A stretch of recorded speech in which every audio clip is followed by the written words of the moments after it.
ปลาเท่านี้พี่น้องเบิ้งมันนะอย่า มาเด้อทุกคนเด้อกินข้าวยามแลง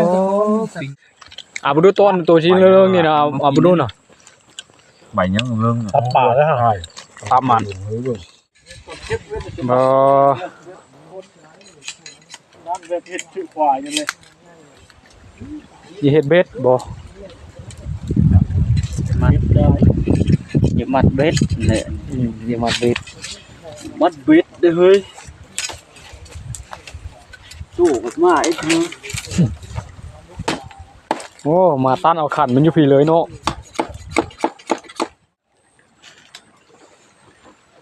เศษ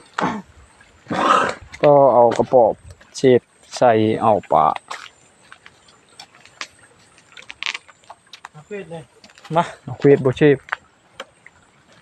เควดเนี่ยโกะก็จะว่าน่ะ เอาก็เป็นลอยนะเฮ้ยมัดเบ็ดอันเมื่อตัว เข็ดแหนงนิ่ง เวทมายง เข็นมายอง โอ้ปลายใส่เบ็ดแล้วเนี่ยเนาะนี่ยังไงได้ปลายใช้เบ็ดเอาสบายดีทุกคนมื้อนี้เฮาก็ได้ขึ้นมาอยู่โรงพี่ได้สิขึ้นมานอนโรงต่อได้บัดนี้แต่ว่าแต่เฮิงๆเลย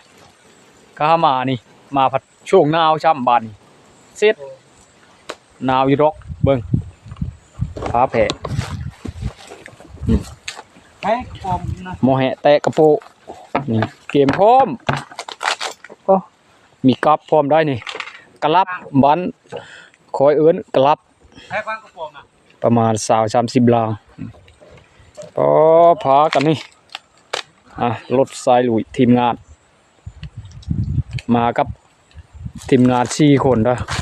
คุณอาวันก็มาขาดบ่ได้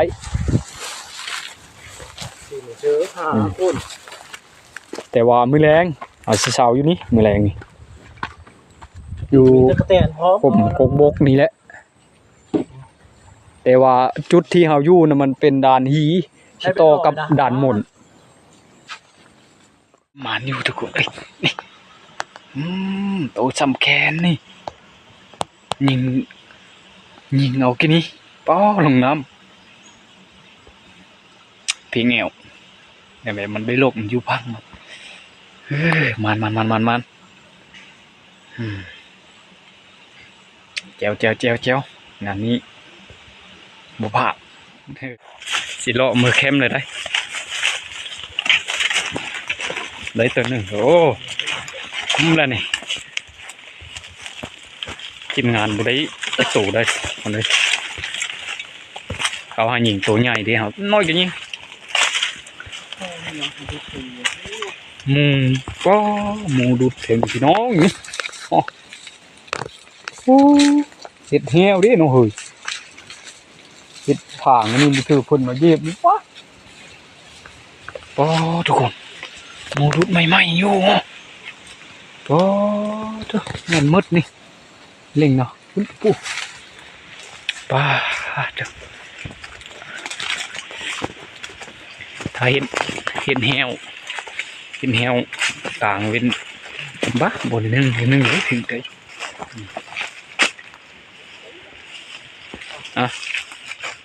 นี่ไรก็แมงงั้นเอาจิมือแคมเด้อวันนี้กลับแคมก่อนกามาหอดนี่ ล้างคะแนนมันมีโทษนะ เบิ่งแกทีมงานเพิ่นปิ้งนูโอ้มามื้อนี้เพิ่นได้นูมื้อนี้หักเลยนี่ หลักเนาะ หลักเอาอาหารแหลกนี่ทุกคนเด้นี่ปลาที่หายิงได้เลยนี่ใหญ่ดิฉันต้มใส่หมดชม ดูเชนเบ็ดกันที่เยอะทุกคนเยอะ นี่ผ่าน เห็นเอาวันอยู่บ่ ผ่านขาโอ้หมักโทเบิ่งย้ำเบิ่งก่อน ทุกคนบรรยากาศเขาทำเลยโอ้ นึ่งเขาอยู่นี่ บรรยากาศดูให้ดูด่านนี่ มาทีมงานนึ่งเขาเลย เย้ทุกคนเยอะเลย ตอนนั้นมันไล่ไปด้านนี้ได้ เยอะที่ไหนตาเลยขนาดแหละ ดอกเก็ดมันออกอีเนาะ โอ้เดบุโตหาวน่ะ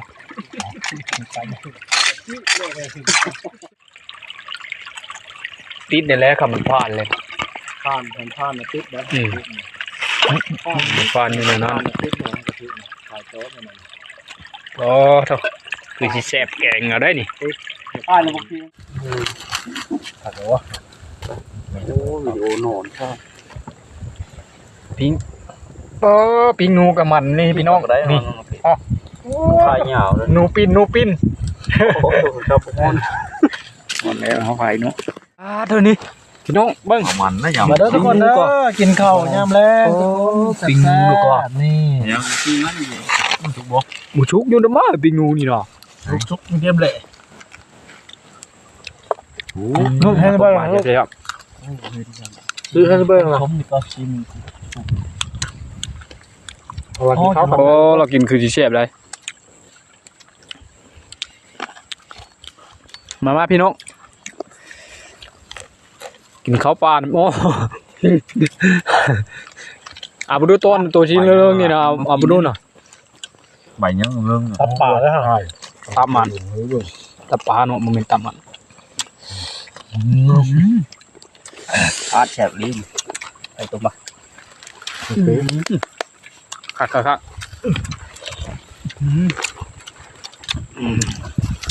ไปเชื่อบ่ง3คัน แซ่บบนโอเค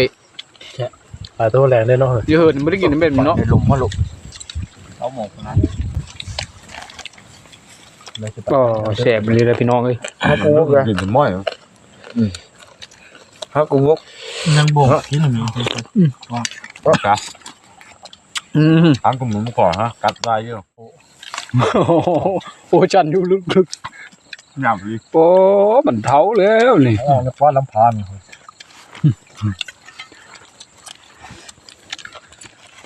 หัวเท้า โอ้ดึงให้กูได้ ไผ่ก็ใส่มือเดียวมาซื้อ บ้า ใส่ตัวมือ คงจะปากกัดจับ เนี่ยไม่หน่อยพอดูดว้าวนะ มันหมดไหม เอาไปเชื่อเลยเนาะ โอ้ยเอาดูเราอยู่ดิ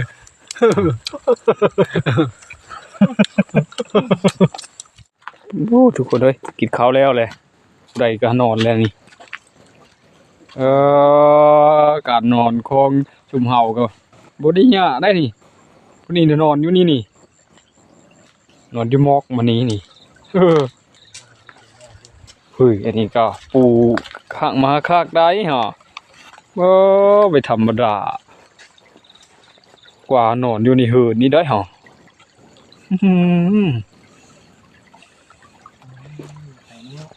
พุ่นทีมงานครับผู้หนึ่งสินอนอยู่บนนั่นแหละเพิ่นเผาเต่าไผ่เพิ่นเป็นผู้ยามได้